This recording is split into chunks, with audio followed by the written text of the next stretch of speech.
taking control of your financial position, of your finances, taking good advice from finance advisors, talking to your solicitor, making sure you've got the right people around you.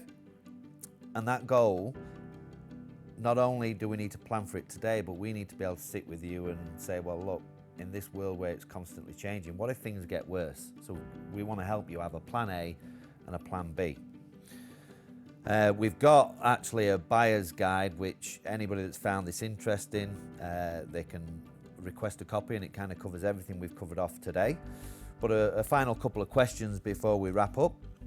Cara, with taking control in mind, talk us through our fact find and review process. So a client's interested in seeing what they can do.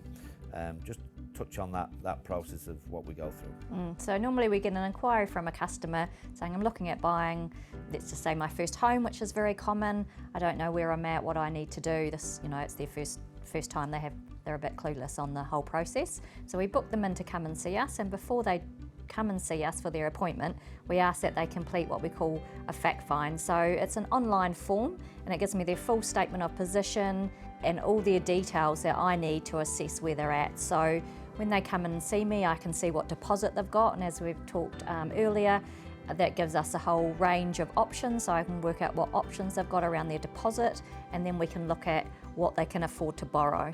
And so when we go through that process of what they can afford to borrow, then we can look at, as you mentioned, taking control, what changes that they may need to put in place, that we can, adjust things and put them in a good position.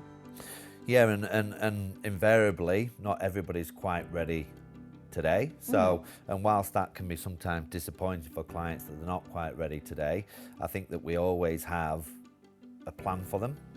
We've got answers that, look, you're not here today, but if you can focus on these areas and get up to this point, whether it's a form of income, the side hustle, reducing short-term debt, there's always a timeline in place. It could be 3 months, 12 months, 18 months, and it's quite amazing sometimes, because it is hard to save in Queenstown and Wanaka, that people that really want it, we see them again 12, 18 months time and they've done it, which is fantastic.